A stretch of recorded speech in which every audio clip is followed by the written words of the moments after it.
to stay. I'm here to stay.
frustrating week on the pitch for all concerned in SE7, but today an opportunity to look to end the week on a high.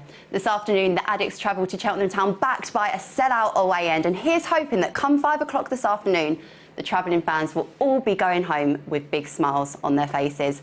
We've got a jam-packed pre-game show coming up for you. I will be speaking to the manager, Johnny Jackson. We also hear exclusively from Director of Recruiting, Steve Gallen, following the re-signing of striker Chuks Aneke. And we'll look back on Wednesday's rather frustrating result against Crewe Alexandra. A lot to squeeze in, as always. I'm delighted to be making my debut in the Charlton TV studio, but you know, we had to add some experience to shore things up, and who better to call upon than Mr. Steve Brown, and alongside him, another debutant in the Charlton TV studio. We're Oxford at the Valley, the first win of the season. Steve Jones scoring his second in a term. Every game is vital, and Swindon must be beaten at the county ground. Steve Jones ensures that they are. He'd come on when Salmon was injured and shown the kind of form that he'd got before the fans excited. Just about survived there. And Steve Jones' power in the air was eventually too much for them. The back up to Jones! And Charlton at full level just a minute after Liverpool got the lead. And Steve Jones, goodness me. Welcome back to the Valley, Steve Jones. Jonesy, it's great to have you here. How does it feel to be back? Yeah, it's great to be back. The studio's looking good, the pitch is looking good, and it's nice in these boxes. It is, isn't it? And is. How much are you looking forward to today's game against Cheltenham? Yeah, looking forward to it. They've had 3, obviously, iffy results coming up, so hopefully they can get a win back on track today and push for to be higher up the table.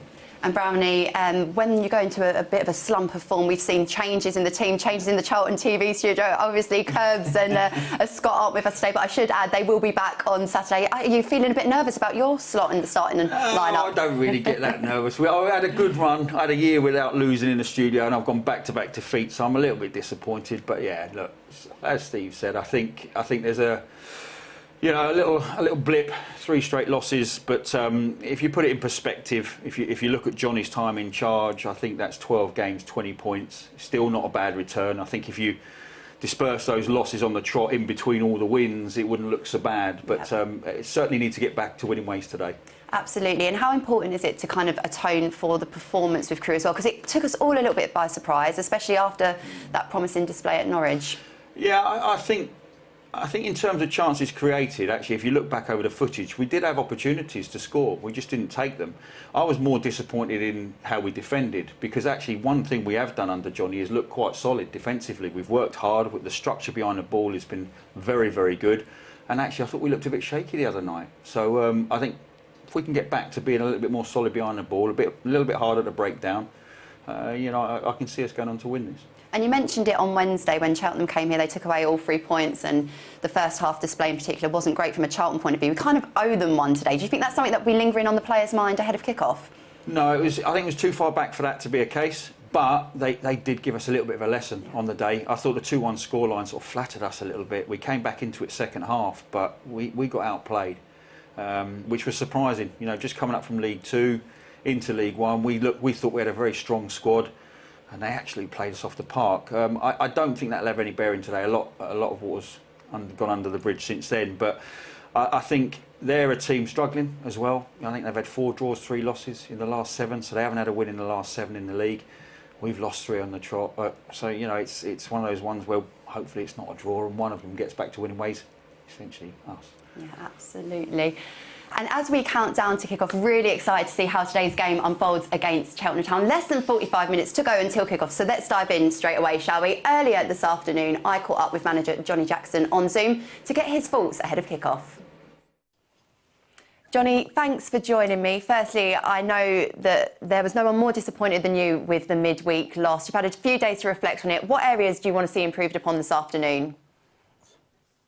Final third is the main thing that was the main takeaway from that game that we spoke about when we look back and debrief. 2 poor goals that we addressed, but when I look back on the game, we had so many sort of good opportunities, whether that's chances at goal or situations that we got in. So that's been our focus, and just having that little bit of end product when we do get the ball into the areas that we're trying to get it to. And after a result like that, are you grateful somewhat to have a few days to put it right again this afternoon? Yeah, I think so. It's always nice after a loss that you get a game quickly. Obviously, it poses challenges with the turnaround. Wednesday night to Saturday afternoon is a quick turnaround. And yeah, obviously that poses complications with your prep. But it is nice that we haven't really had too much time to dwell on that defeat. And we get an opportunity almost straight away to put it right. So can you talk us through the approach for today's game? What's your starting 11 for the match? Yeah, so I made some changes today with that in mind, what I just said to you there about trying to get some freshness. Obviously, we've had a tough schedule now. We went Sunday, Wednesday, and now Saturday. So that is, that's 3 games in 6 days, which is difficult. So I've made changes to the team. Henderson stays in goal. McGivery's still away, spending time with his family after the birth of his daughter. So he's not with us. So Henderson stays in goal. Back 3 of Sean Clare, Ryan Innes and Akin Famwo. Adam Matthews and DJ. Jaisimi in the wing-back spots. Dobson, Lee and Morgan in midfield. And a debut for Aneke up front with young Mason Burstow. So 5 changes. And Johnny, what kind of challenge are you expecting from Cheltenham? Of course, they put on a really good account of themselves here at the Valley back in September. Yeah, they're a good side. Similar, I think, to some of the questions posed by Crew midweek. They have been playing a similar system to us, and they try and play out from the back. They want to play football. They want to move the ball through the third. So that poses challenges, obviously, but it poses maybe answers for us as well, where we can try and exploit them in high areas and win it back in good areas. So. It should be a good game. Yeah, there'll be matchups all over the pitch. Midfield 3 against the midfield 3, which is often where the battle can be won and lost. So a really interesting game. Finally, Johnny, the boys will be backed by another sold-out away end, and we know that synergy between the players and the fans. It's really special, and it can make a massive difference, can't it? Yeah, it can, always does. I mean, to sell out, this far away from home is incredible support. Absolutely. Again, like always. They travelled in their numbers to Crew midweek, and we was really disappointed that we couldn't give them more to shout about midweek. Nearly pulled a point out at the end there, which I think was probably the least we deserved, but wasn't to be. But like we say, good opportunity now to give them something to shout about, and hopefully, send them back down the M4 with a smile on their face. Absolutely. Look, Johnny, thank you so much for your time, and best of luck today. Thank you. See ya. 1,519 Charlton supporters in the sold-out away end. And as we look at the starting 11 for Charlton there this afternoon, chaps, 5 changes. Innes, Matthews, Morgan, Aneke and Burstow in. Pearce, Purrington, Gilby, Lecco, Washington out. Brownie, what are your initial thoughts on that starting 11? I didn't see 5 changes coming. But then, if you look at the game Wednesday, we were told it probably wouldn't be a signing coming through the door before the weekend, and that's happened. So naturally, Chuks comes in because I think Connor's obviously picked up a hamstring injury. Mason Burstow, I think Johnny spoke about him coming into the team after Wednesday night. That game came around a little bit too quick for him. He's put Albie in for Alex, and the sheer fact that Alex is on the bench means that's you need to have a rest. Sunshine, it's not working for you. So he's made that change, put Albie in, giving him an opportunity. Adam Matthews has been out a while. I don't think anybody would have called that one. But he comes in, I assume he's going to be right wing back, and Jaisimi across the left wing back. I would hazard a guess at, but again, we'll wait and see until the start of the game. And obviously Ryan's coming in for Piercy, and like I said to you, one of the things that I thought surprised me from Wednesday night was our back 3. It didn't perform particularly well as a unit. So I'm not surprised to see that change there. And Innes handed the captain's armband this afternoon as well, Brownie, bringing that leadership at the back, which is so important when you're kind of communicating to your teammates in front of you. Yeah, I think that's a no-brainer in terms of if you look at the experience within that starting 11, it really is only Innes, isn't it, as captain for me, unless you give it to Stephen Henderson in goal, and it had to be Innes. If he's going to play him, put the armband round him, and he's a good leader. I thought he performed very well on Sunday, actually, against Norwich. The question mark is, how fit is he? and hopefully he can get through the 90 minutes today. And Jonesy, Mason Burstow handed a first league start, a young player with bundles of talent, and scored midweek, full of confidence, and he's been handed a real sense of responsibility helping lead the line with Chuks Aneke this afternoon. Yeah, he has done, and obviously the new signings come in as well straight in, so he's made a few changes there, which he said 3 games in 6 days, a bit jaded a few of the lads, and he's brought 5 changes in, and the front two should be fresh as anything. As always, let's have a little look at the league table now, and we'll start with the bottom half where we find ourselves. Wednesday's defeat at Crewe means that we're still in 14th position. We would have gone up to 12th if we'd have picked up all 3 points. We could still do that if we can win today. Today's opponents, Cheltenham, are just above us in 13th position. They currently have 1 more point, and both ourselves and Cheltenham have scored 31 league goals this season. But Cheltenham have conceded 13 more goals than us, which is why our goal difference is so much better than theirs at the moment. Following Wednesday's result, Crewe have now won 3 of their last 5. They're just 4 points from safety, having looked dead and buried just a few weeks ago.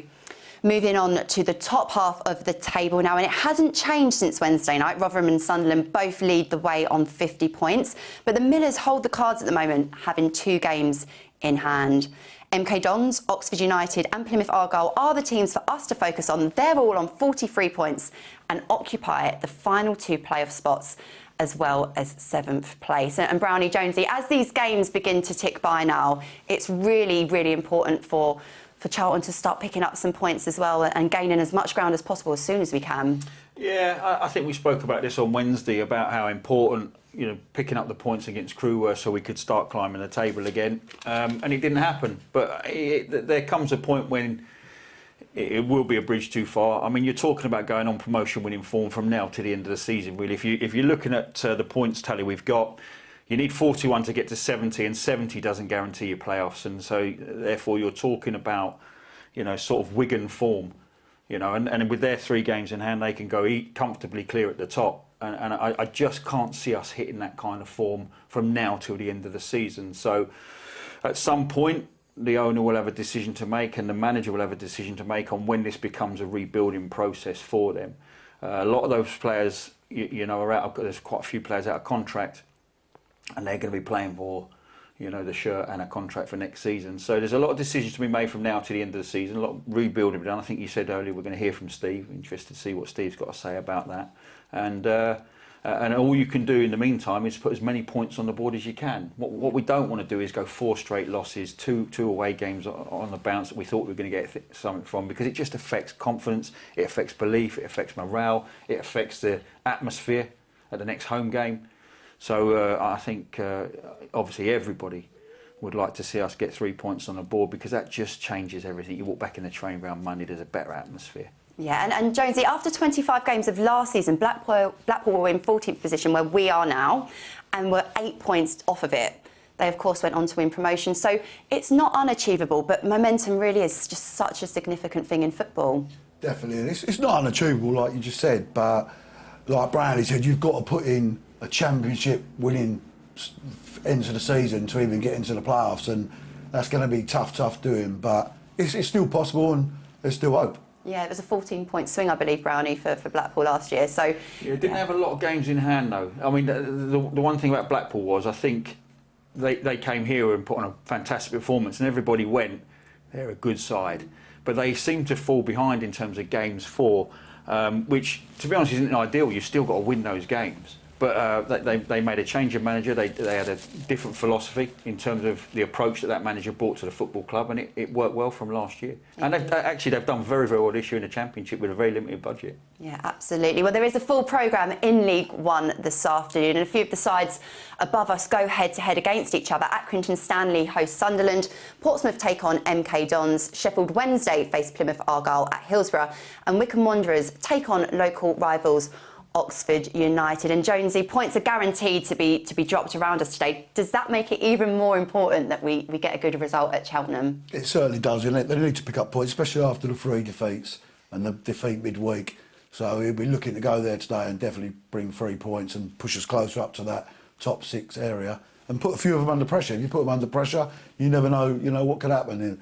When we was in '98, I think we went 16 games virtually unbeaten, which can happen. quite easily. So, and like Brandy said, if they get a good result today, the next game's at home, the crowd are in the swing for it, and you know what I mean, you've got a chance. Absolutely. And Brownie, the top 7 have kind of broken away a little bit now. We've played all of them once and Wickham, of course, twice. Who's impressed you most out of that pack? I really like Rotherham, and I said that, you can look at the tapes, I said that way back. You know, I like the way the club's run. I think they've yo-yoed a little bit from Championship to League One, but I like them as a team. I think the midfield's probably the most energetic midfield I've seen in League One this year, and I expect them to go close. Wigan were not as good, in my opinion, as Rotherham in terms of team performance, but they were very physical and very strong, and you expect them to steamroll the teams. They've spent a lot of money, and with that spend comes a lot of experience. So I think they're in, you know, and a strength in depth in the squad. So I think they're going to be there or thereabouts come the end. And Sunderland blow hot and cold. I mean, he's well known for it, isn't he, Lee Johnson? They're either winning 6 on the trot or losing 4 on the trot, but they'll hang about. But I think if you finish above Wigan and Rotherham, you're gonna be promoted. OK, more on today's game coming up, but some club updates for you now, and ticket news. First of all, tickets and seats are on sale for our next home game against Fleetwood Town. And as with every home game, we want to fill the valley. So invite your family, your friends, your neighbours, and let's get this place rocking again. Tickets for the match are priced from £18 for adults, and you can purchase yours by heading to booking.cafc.co.uk. Tickets for our following home match against AFC Wimbledon on Saturday, February the 5th are on general sale now too. A streaming update for you next, and supporters are reminded that today's game is only available to live stream outside of the UK and Ireland as per EFL broadcast rules. As is the case with every Saturday 3 p.m. game this season, we can only live stream outside of England, Scotland, Wales, Northern Ireland, Jersey, Guernsey, the Isle of Man and Ireland. Overseas fans can purchase a match pass for today's game for just £10 by going to cafc.co.uk. And we've got a couple of fixture updates to report upon next. Our postponed fixture schedule against AFC Wimbledon and Gillingham have both been rearranged for March. The Addicts will host the Gills on Tuesday, March the 15th at 7:45 p.m. and Johnny Jackson's men will then make the journey across South London to Plough Lane the following week on Tuesday, March the 22nd. That game will also kick off at 7:45 p.m. And I'm delighted to announce that at our next home game against Fleetwood Town on Saturday, CharltonTV will be chatting to the German Addicts. The group are heading over to SE7 from Germany, and I'll be speaking to them pitch side before kick-off. And if you're an overseas addict who would like to start or perhaps join an existing fan group, please email the club at fans@cafc.co.uk. We would absolutely love to hear from you. And back to matters on the pitch. Next, our under-18s are in action in the FA Youth Cup on Tuesday night as they travel to Accrington Stanley in the 4th round. So far this season, Hamza Sarar's side have beaten Worthing, AFC Wimbledon and Northampton Town in this competition. Charlton TV subscribers will be able to watch Tuesday's game live on Charlton TV, and the winner will face a home tie against either Manchester City or Brighton and Hove Albion in round 5, which is a really good incentive indeed. Finally, fans are reminded that Karen Hill's Addicts are back in action at the Oakwood tomorrow afternoon. We'd encourage as many of you to get down there as possible and support the team. But if you can't make it, you can watch the game for free on Charlton TV or the club's YouTube channel. We are, of course, wishing Karen and her team all the very best of luck. And there was some transfer activity yesterday afternoon. A new signing in the building, but not an unfamiliar face. Yeah, exactly. Obviously, I've come in, I've seen, I've played with Kings a few times, a few different teams now, and obviously Nico as well. So, yeah, a lot of the boys I've known already. What are you saying? What are we good? Yes, bro, you're right. No, you're right. Oh, you're not bad. Oh. No, I don't think I'm playing against you or something. Me. How does it feel to be back? I'm buzzing. Yeah? Familiar faces, you know what I mean? Familiar is what I'm used to, so yeah. Good, man.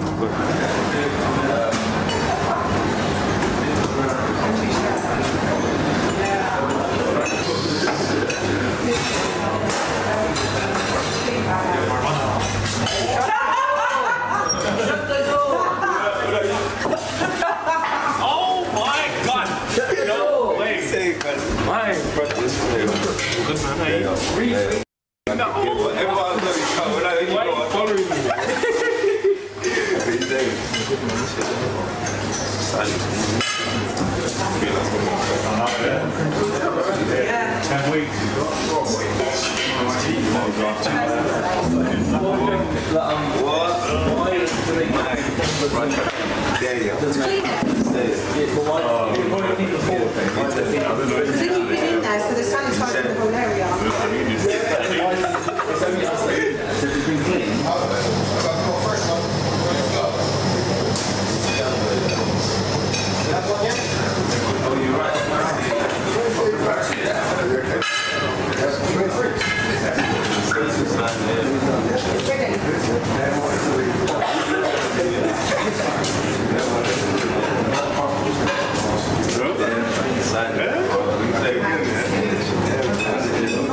Warmly welcomed back by his teammates and supporters alike. Brownie, what did you make of that signing news? I'm more concerned about, see the cafeteria, Jones. What did we get? We got a sandwich, did we? We got much more. We got a bit of bread and butter. Honest to God, he's got a toaster machine back there, coffee machine. Well, you know, you've got to look after our superstars, haven't we? Yeah, well, no, look, it's a really good signing in terms of what we were speaking about Wednesday. We've been struggling to score goals. We haven't got the competition at that end of the pitch that we would like to see within the squad. We've now got an injury to Connor Washington on top of the injury to Stockley, so it was a really vital signing for me. And I know he spent a lot of the time previously coming off the bench and scoring goals. He's starting today. We'll still look out for the fitness side of Chuks Aneke's game, but the one thing he has proven by being here before is that he can score goals at this level, and it's exactly what we needed. And what kind of attributes does he have that he can bring to this team? Strength and power. He can listen. He changed the game a couple of times coming off the bench. We were struggling in games, and he came off the bench, and ultimately, just with his physical presence and power and hold-up play, turn poor performances into wins. I mean, look at that finish there, Charlotte. I mean, that's an incredible finish. But he has the ability to drive at people, run past them. Look at in terms of not giving up, chasing lost causes, power.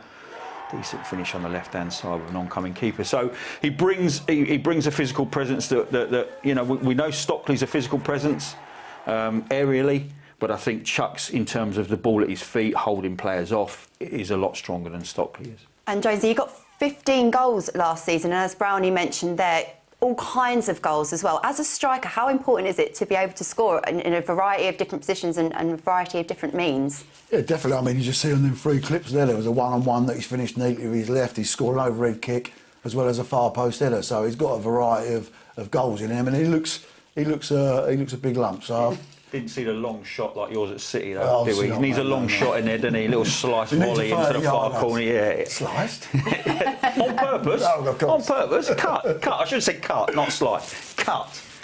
And there we go. And also, he scored a lot of goals off of the bench, Jonesy. And that in itself is a hard knack and a hard skill to make an impact when you're called upon as a manager. Yeah, definitely. But it's an advantage. I mean, I scored a few coming off the bench as well. So it's a big advantage to be able to do that. And it gets you straight back in the frame for a start. But obviously, he's signed back here. He's going to start today. So let's hope he puts himself about and has a good performance, especially with the debutant up front as well with him. Yeah, absolutely. Right, I'm very pleased to say we were able to speak exclusively to the club's head of recruitment, Steve Gallen, about the new signing and also what we can perhaps expect over the next couple of weeks as the January transfer deadline looms. Steve, Chuks Aneke, back at Charlton. How did it all come about? Ooh, okay, that's good question. Okay, so let's rewind all the way back. We didn't want him to leave in the first place, and I'm going to put the blame all on him here. He chose Birmingham to play in the Championship. I understood it, and he had a good deal there as well. I had no problem at that stage. But we never let it go. We didn't want to lose him, and then, I always wanted to bring him back. Also supported, of course, by Thomas and Martin Sandgaard. They were very keen to bring him back too. So I speak to Lee Bowyer anyway, but I speak to a lot of managers and coaches, always having conversations about players. And then a couple of weeks ago, Lee said to me, look, if you want to try and do something, then let's try and agree a fee. And we did with Birmingham. And then we had to try and persuade Chuks via his agent to come back. It wasn't that difficult because I think all the way along, he really wanted to come back to us. And in the end, like this morning, seeing him at the training ground, I just knew it. I knew it, seeing him coming in and his big smile. It feels like he hasn't been away, and he's pleased. We're pleased. Everyone's pleased. The players, staff, everybody is. So. And how important was it to get a striker in as well? We needed one, and obviously Jaden's out at the moment, and so we've been short. Connor missed a couple of games there as well, and you can see we were just a little bit light up top without the two of them, two good experienced strikers. The younger boys have done well, don't get me wrong, you know, Mason and Josh Davison work so hard, they've got great attitudes and full respect for that. But we needed another senior one, and I suppose we lost one at the end of the transfer window in Ronnie Schwartz. So to get Chuks in and get him in first and get him in reasonably early or middle of the transfer window is good. It helps us going into tomorrow's game as well. But then it gives us a little bit more time, you know, another 2 weeks to try and add to that, you know, in the transfer window. So important to get a striker for sure. Important to get a good player, and the first one is obviously a very good player. A 3.5-year contract he signed. How important is it to get these players on long-term contracts? It will make my life a lot easier, Tom, in the summer. No more, hopefully no more trying to get 13 or 14 players in every year, which I don't want to do. I say that every year, and fingers crossed we don't have to do that. It shows, I think Chuks wanted to see a commitment from Charlton Athletic, you know, with the length of the contract, you know, and at his age as well. And I fully respect the chairman for doing it. He's really shown his teeth here by paying a transfer fee for Chuks and for going with a long contract, 3.5 years. And we've talked about this, Tom, me and you, before. We've now got the spine of a team for next year and potentially the year after and the year after that again. So it's building, and it takes time, these things, to build it. But we're building, and I think we're going in the right direction. And signing number 1 of January, what's next on the agenda? Okay, yeah, good question. So there is a couple more that we've been working on, and so I would expect 2 players before the end of the window, if I'm being honest. Potentially 1 more as well. So fingers crossed we can do it. There are other bits and pieces, not just about the financial side of the budget, certain amount of players in the squad, and then we have to obviously come under budget as well with regards the Football League, and so we're under right now. So there is potential for a bit of movement. But I also feel, and I think I mentioned this before, that we should look, you know, naturally should look to get 1 or 2 in and look to get 1 or 2 out. I feel some of our younger players could go out, could do well going out on loan. So I expect that to happen in the next couple of weeks, hopefully, for them and for us. Yeah, so maybe a couple in and a couple out. Great, as always, to hear from Steve there. And what did you both make of what he had to say? Yeah, nothing in there is surprising, is it? You know, football squads evolve every single season, you know, and players will, you know, get moved on, and hopefully the players you bring in strengthen your squad, not just the 11 that's starting or your core of it, but the strength in depth that everybody talks about when you're going for a bit of a sticky patch. The players that are coming in are pushing the players that are starting, and they're equally as good. You know, sometimes squads with smaller budgets do struggle with the strength in depth, but yeah, I mean, it's the same year in, year out. You're always looking to improve your squad. And that's not to say that you look out at our squad and go, oh, he needs to make 6 changes here and bring 6 in there. But you're always trying to make it better, bit by bit. And it is a slow process. This football squads don't come together in 1 transfer window or 2. You've got to get a core of players together that you can trust and that are the right characters, and then you build slowly beyond that. And we're getting there. But it's not something that you can do in 1 or 2 transfer windows. And Jonesy, you know all too well, what can a couple of signings do for a squad? Yeah, definitely. I mean, obviously we've got 1 in straight away, and he said there's another 2 on their way. So it definitely lifts the team. As long as the players are of equal quality or better than what you've got, it's going to benefit the team. And the interesting thing was, he said about the youngsters going out on loan, which I think is another good thing. It's good to let the youngsters go out, have a few games, and they might come back better players as well. So it's good to hear that. Absolutely. Right, Jonesy, are you ready to take a trip down memory lane? Of course. Absolutely, I'm really looking forward to this. And before you came to Charlton, this bit really intrigues me about your journey. Your route into the club actually begun in non-league. What was that chapter of your career like? Yeah, it was a bit strange, but obviously I was at Billericay at the time when they didn't have as much money as they do now. But no, it was interesting. I enjoyed non-league. It was good. The lads I played with were great, and I was fortunate enough to do well enough to obviously turned professional at a later stage. But it was good grounding for me non-league. It was good grounding. And is it right as well that you were working in a soap factory before joining and signing for West Ham? I was, yeah. I was working at Yardies. I used to make the soap, so there was plenty of bubbles jokes going on when I signed, obviously. Yeah, slippery. Yeah. That's I tell you need Gary Nelson here. Oh, he would have been off and running. You would have been able to stop Nelson if he was sat here on that one. And you had a couple of spells at West Ham, and then in 1997, I think it was, Curbs managed to persuade you to come and sign for us. What was it about Charlton that made you want to sign on the dotted line? To be fair, I played a few games that season of West Ham and done okay, but obviously Curbs come in for me. I come and looked at the club, it was great. The lads were great from day one. I had 2.5 years here of... I was injured, funny enough, I got injured on the first game, and I was out for 6 months, so... But in general, the lads were great, the club was great, and it was a great 2.5 years. Brownie, what was it like having Jonesy as a teammate? Because I know there was a lot of camaraderie in that team back then. We had Yowsy in on Wednesday night, and Yowsy and Jonesy were very, very funny. Great for team spirit behind the scenes. I remember you giving one of the best. I don't know if it was a yellow jersey. I don't know if you got the yellow jersey. Something happened, but you got a flip chart out the front. And we had the kangaroo court. Kangaroo court. That's it, yeah. And I remember Jonesy delivered the funniest, in terms of getting out of trouble. He delivered this brilliant 10-minute speech, didn't you? And he done drawings, caricatures of people.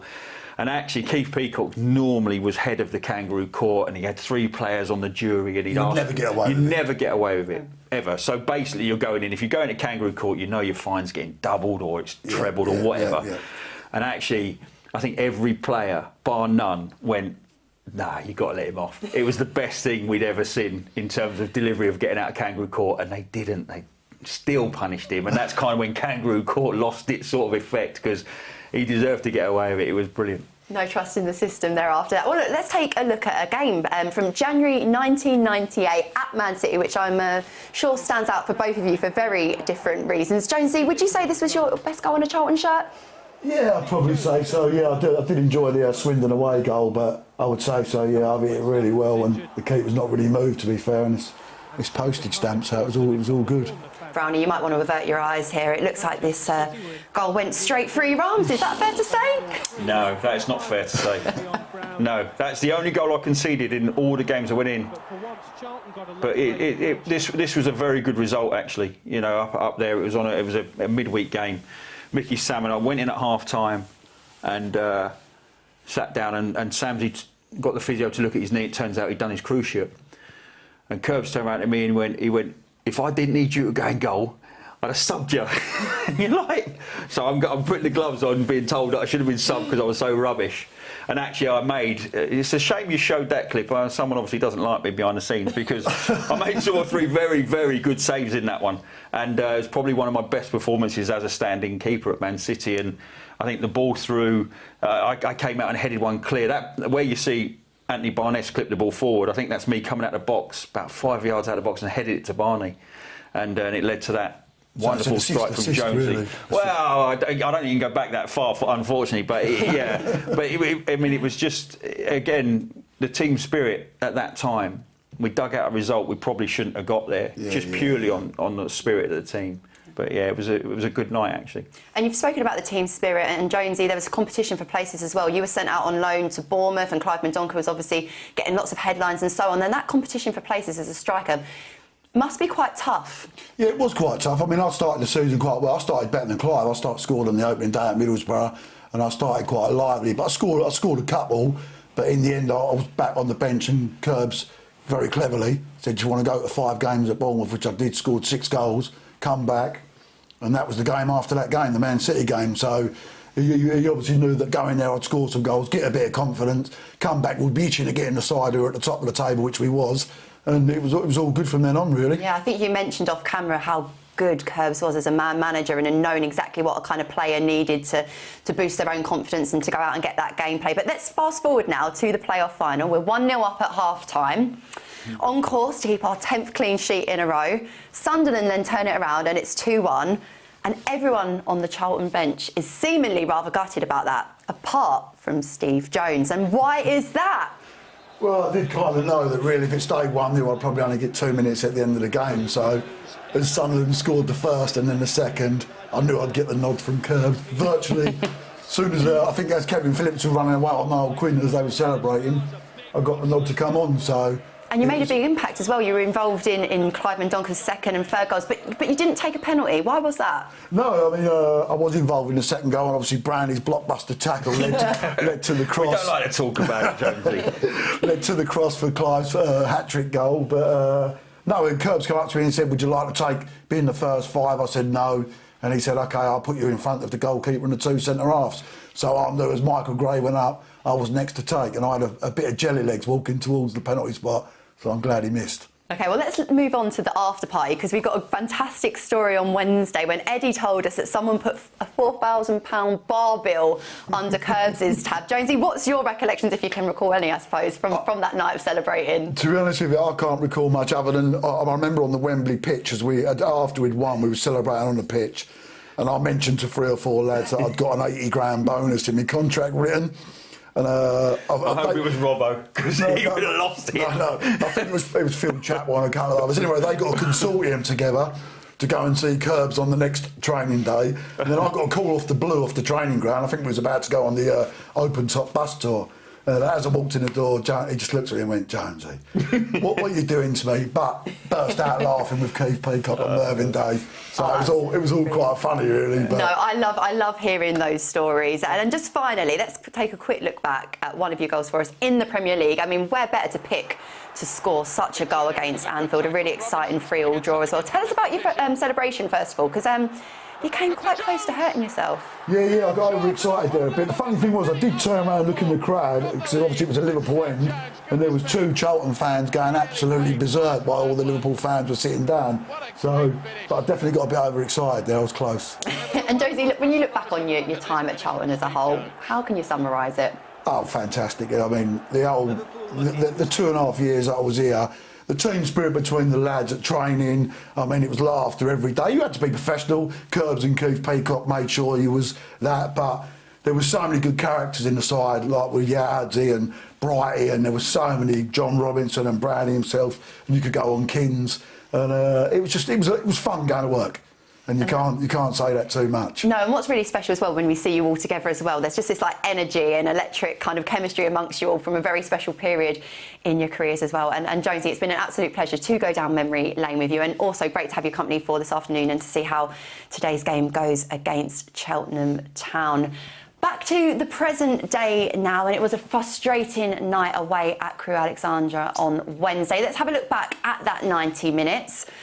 And Brownie, we were watching the game together, and after a rather positive 15 or 20 minutes, it all went a little bit wrong. What do you put your finger on? Yeah, listen, I'm not taking the chances that we created. You know, like I said, falling behind is, you know, I mean, this is a poor goal to concede. I don't need to go through it again. You know, there's a lot of mistakes in there. The starting line from the defence, from where the free kick is taken, is the first port of call, and it gets worse as it goes on from that point. But you know, we had opportunities. We started very brightly, as you said, Charlotte, and we didn't take those opportunities. And I saw a similar game last night with Brighton & Hove Albion. You know, they created chance after chance and ended up going behind at Palace and drawing the game. But I mean, that's a gift. That is an absolute gift of a goal, and it's unlike us. We don't normally concede goals that soft. And then it's an uphill battle, you know. But if you know what I would say is if we go up to or down to Cheltenham today and create the same amount of opportunities, you know, there comes a point when you will start taking them. What you don't want to see is us not creating those opportunities in those first 25 minutes, because eventually someone will score, you'll get a second, and then the confidence will come flowing back. But the minute you create 4 or 5 chances, don't score, you know the opposition's going to have a period of a game where they're going to start to dominate, and Crewe did that, and they got their noses in front. And when you've got a 2-goal lead, it's very difficult to peg a team's back. And there was some late drama in the game as well. The goal that was given out for offside. And Brownie, are you still saying that goal was correctly ruled out? And Jonesy, when you see it on screen shortly, it would be good to get your thoughts as well. Yeah, I'm going to go with the letter of the law. The letter of the law is that it's deemed interfering with play. I mean, get moments like that. You know, I thought Long on the night was very, very good. I thought he caused us troubles. You know, Porter was the physical presence, but I thought Long was excellent with his runs. But if you look at this, By the letter of the law, I can see why the linesman raised his flag, and I can see why the referee went over, took his advice and cancelled the goal. The keeper isn't going to get to the save. He's not in his eye line, particularly when the strike is hit, but he is interfering to his right-hand side. He shouldn't be there, really. And so by the letter of the law, the rules of the game, I can see why they gave it. Yeah, Josie, as Lecco inadvertently there given the officials a decision to make, and just a bit of disappointment at the end, because it would have been a bit of a smash and grab point away to take back to South East London. Yeah, it would have been nice, definitely. But as you can see there, he is in the eye line and the keeper to the side of him. So, by the letter of the law, if he is offside, he is offside. So, it is a bit of a shame. And VAR in the Premiership was working slowly, so maybe they'll start dropping that down to the lower leagues. Right, as the teams walk out now, let's refresh our memories and take a look at the Charlton starting 11, as we spoke about earlier. 5 changes, Brownie. Yep. Substantial movement done by manager Johnny Jackson to go and get the 3 points this afternoon. Yeah, and I like you look at that and you look at the front two and you think you've got strength and power in Chuks, and you've got Mason who will run, the channels. He'll work his socks off. Sniffs out a little goal. Every time I see him, he's got all finishes in the locker. I like the way he anticipated where that ball was coming out to score the other night. We've seen him score little volleys over the top, works off the shoulder. So I'm really excited to see that as a partnership. I think we just need to be stronger defensively today. Let's get back to being really hard to break down. Let's stop Cheltenham scoring. And I think if we can keep them down to 0, I fancy us to score at least 1. And that should go some way to getting the 3 points. But yeah, I just want to see us structured better defensively and be a little bit tougher, a little bit stronger behind the ball. And as we can see, the Cheltenham Town starting 11 there, Michael Duff's side came here to the Valley, put on a really good first half display. But looking at us, Jonesy, 2 strikers with a point to prove. There's been no questions asked about the opportunities created for the team. They'll be wanting to get off to a really bright start this afternoon. Definitely, they're both looking to score goals today, so it's all good. But I would definitely be looking to be solid from the back. If we can not concede a goal, there's enough on that pitch there that should win us the game, and that's what I see.